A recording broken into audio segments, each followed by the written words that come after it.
Hey, what's going on, guys, and welcome back to another episode in my Football Manager series. This is episode number 40, and today we are returning with two more games of our Tigers, as we took on Everton at home in the Premier League and also Stoke away in the second leg of our EFL Cup Semifinal. 40 players games today, because our whole have been getting on off camera, and also one signing in the January transfer window. Let's get to that first.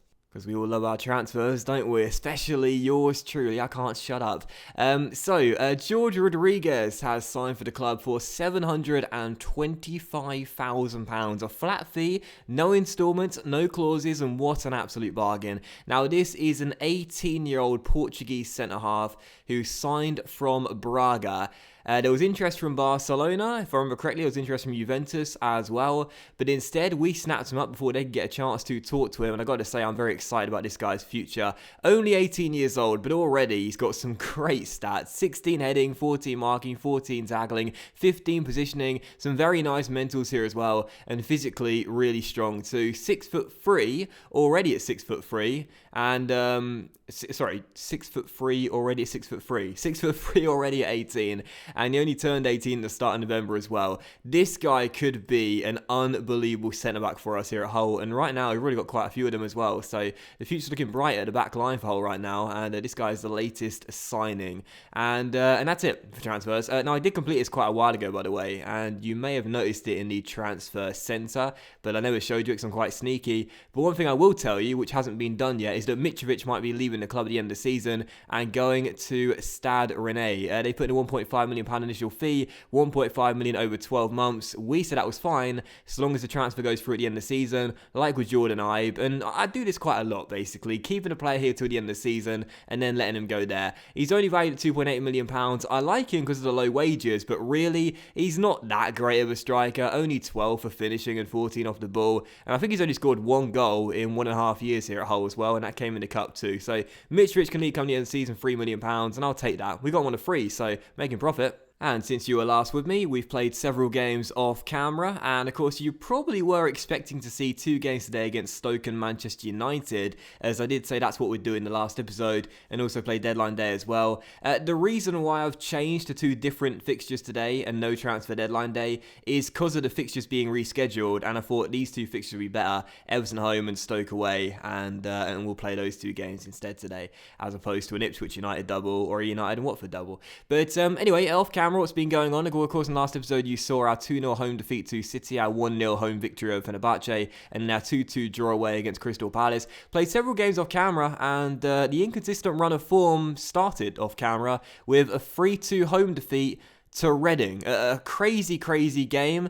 Donnelly scored a penalty, then Reading scored 3, and then Kirkpatrick was sent off in this game as well. Another red card. That was 3 red cards in 3 games. Unbelievable. And Barkley scored a consolation as we lost the game by 3-2. So a surprising home loss, and our poor run of form continued with a 1-1 draw at home to Chelsea as well. So we were still waiting for our first league win in 5 games after only picking up 2 points from a possible 15, and we got it in the very next game. We beat Arsenal by 2-1. Donnelly scoring his first goals in open play since his lengthy injury spell, and his brace helped us overcome Arsenal. Then we had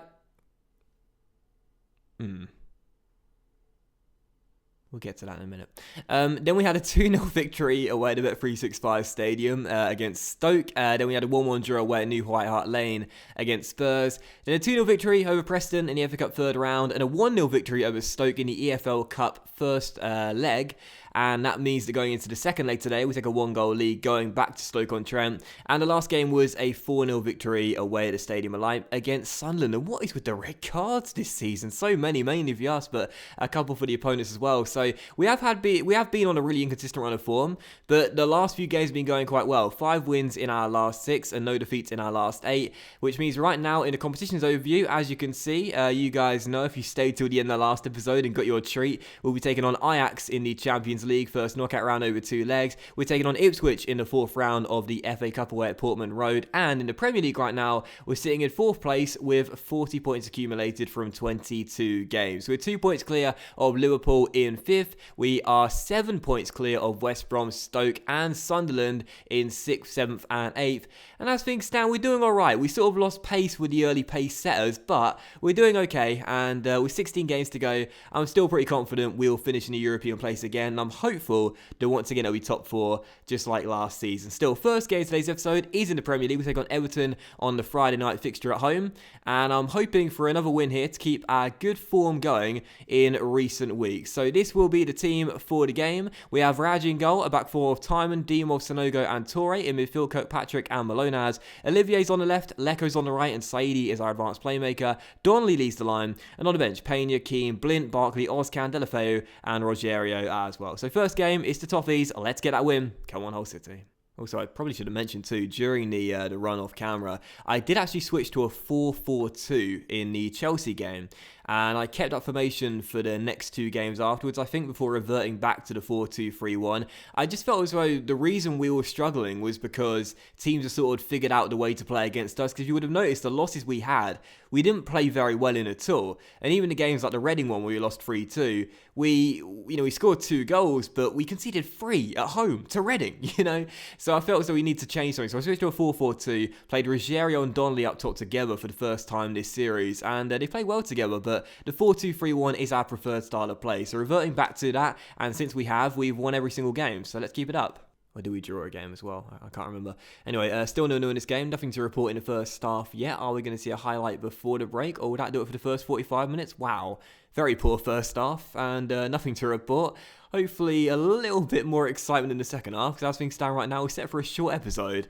And this isn't fun for anyone. Maybe I should switch back to the 4-4-2, right? Still 0-0 then, as we approach the hour mark. And here is our first highlight, thank goodness.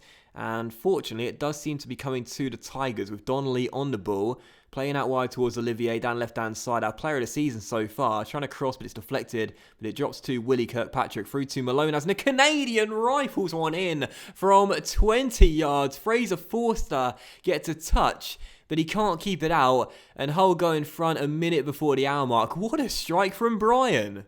Had 2 or 3 injuries since he's been here at Hull City, but he's still a very good young player and a key part of our midfield. And that's a brilliant goal there. Forster did get a touch, but there was so much power on that, it almost broke his wrist. 1-0 to the Tigers. The Canadian fires in front. What a goal, and we finally have that lead. I'm just remembering I left float crosses on for this game, hence why Donnelly's not been much of a threat in this one, because he's only, 5'8", I think, Brian Donnelly, but has a really low jumping stat, so feel sorry for poor Brian. That's my fault for him not getting much service in this game, because he probably had crossed to the box, but he just can't jump, Donnelly, so that's my stupid fault for forgetting to take off float crosses and put it back on low crosses. But 1-0 should be the final score then. Everton done nothing in this game whatsoever. We've dominated possession, playing the Hull City way. 650 passes, love that. And completed 567 of them.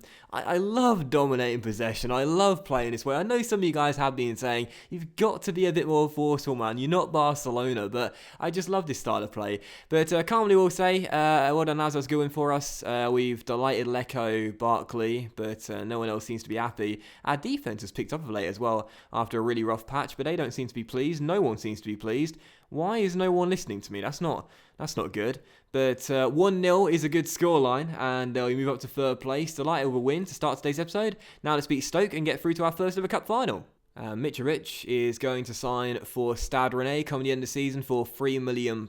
So I'm totally fine with that. Obviously, he's barely played for Hull since he's been here. He's an alright player, to be fair, as a backup player, and on 10 grand a week as well. It's not like he's eating into our wage budget or anything, but I think we can do better than Mitrovic, and hopefully next season we'll sign a much better third choice striker.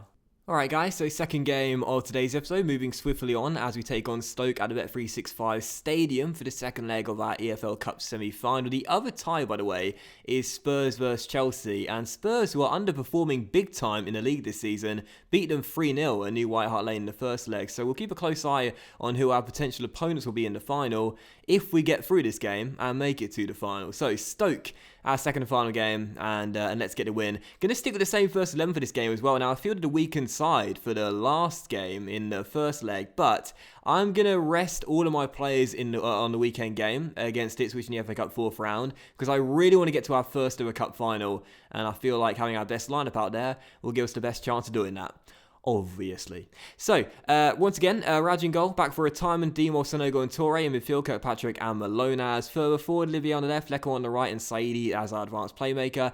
Donnelly leads the line and should hopefully get a bit more service in this game, as I once again make sure that I do change the instructions. Once again, no, I do change the instructions this time to low crosses. And anyway, on the bench, Pena, Keane, Blint, Barkley, Oscan, Delafay, Rogerio.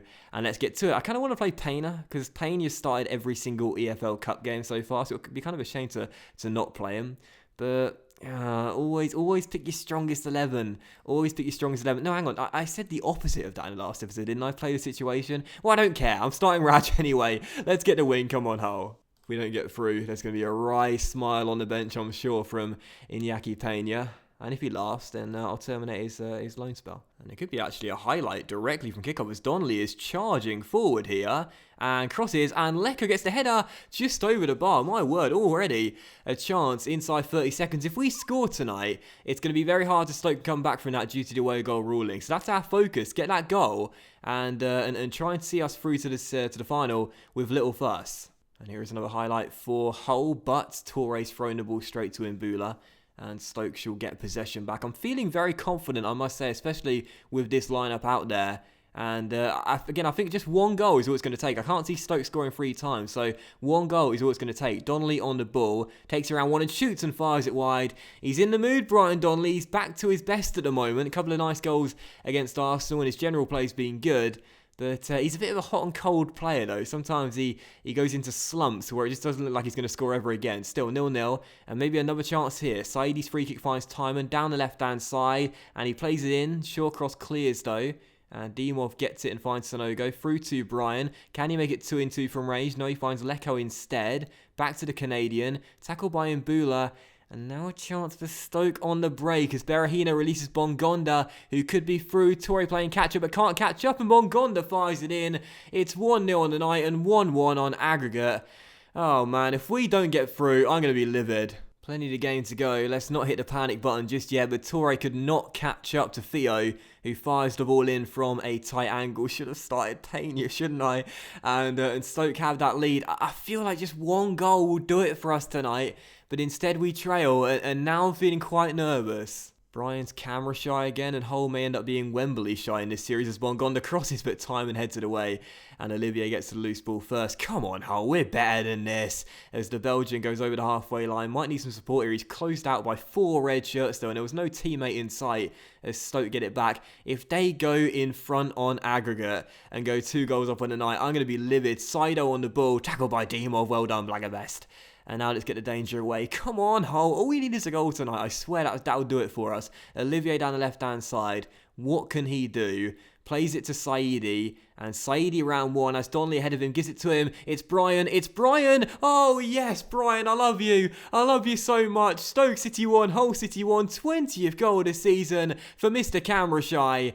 And we go back in front on aggregate. And due to the away goal ruling, Stoke now must need to score 2 goals on night. Otherwise, we're going through. I think it's really weird in the EFL Cup. But I think in the semi-finals, if it finishes level on aggregate, but one team has more away goals, then it's extra time. But if it's still the same scoreline and they're winning on away goals, then there's no penalties. I think it's something like that. I don't know. But as things stand, don't matter because we're going through as things stand and we don't need extra time. Come on, Hull. So corner for Hull. Olivier takes it. Dimo flicks it on. And there's Sonogo with the finish. The centre-backs combined from the corner. And Mamadou, bad boy Sonogo, fires us in front on the night as we complete the turnaround. Olivier's corner flicked on by the Bulgarian. And Sonogo with a finish from 1 yard. That was simply couldn't miss. I think it might have been going in anyway. But Sonogo says, I'm going to take that one. 2-1 Hull. And it's surely all over now. We're surely heading to Wembley for the first time in a series. Come on. Who's ready for an epic jinx? As Leko loses the ball down the right-hand side. Imagine if Stoke score 3 goals in the next 25.5 minutes. That would be unbelievable. As Victor Alvarez on the ball finds Danilo. And Danilo to Ramadan, but there's Kirkpatrick finding his Scott Bro, Brian Donnelly, through to Malonas, Malonas on the ball, through to Saidi, this should be the game, and the tie, oh my, Saidi, how on earth do you miss the target from 6 yards, mate? So 6 minutes to go, highlight here for Stoke, if they do score now, it could be a little bit more interesting, but Berahino is denied by Raj. we're just seeing out the game, really. We're doing all right. We're doing enough. I've not made any subs because I'll be resting all the players for the Ipswich game. But Stoke at least having a go to try and get back in this game and this tie. But I think time is surely against them now. And even if they do score, it will just be another consolation goal. And they'll just tie the game and not the tie. As once again, you have a highlight. Shaqiri playing it long towards Saido Berahino. Our defensive line's been pushed up way too high in this game, it seems. I really should have made changes after the first goal, but don't think it's going to matter. Berahino fires it wide. Still 2-1. Just send us through now. Another highlight for Stoke. Saido on the ball. Back towards his man Ramadan. Out wide towards Ozan.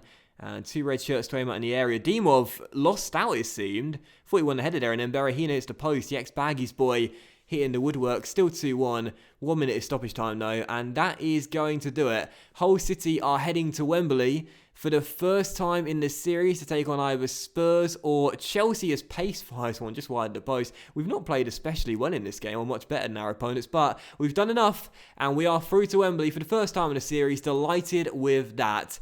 And that is a great way to end today's episode off as well. We're in the final. Congratulations. Only Kirkpatrick is delighted, and he was the player that played worst on the night. Brilliant. I was impressed with your defending. It helped secure the win. No one's happy. What's going on?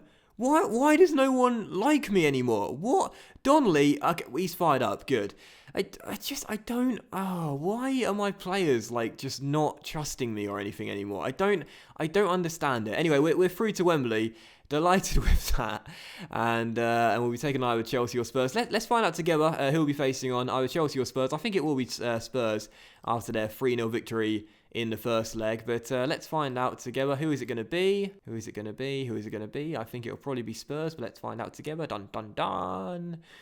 Processing taking a while, and it is indeed Spurs. They lost the game, but they win the war, and Spurs are through to play Hull in the final of the EFL Cup at Wembley. So that will end today's episode of our Football Manager series, guys. So big thank you for watching. I really hope you have enjoyed it. If you enjoyed today's episode, then please do consider leaving a like, as likes are of course very much appreciated, and it really helps the channel out as well. We're going to come back for that EFL Cup final as we take on Ajax in the first knockout round of the Champions League, and then Spurs at Wembley for our first trip to the National Stadium.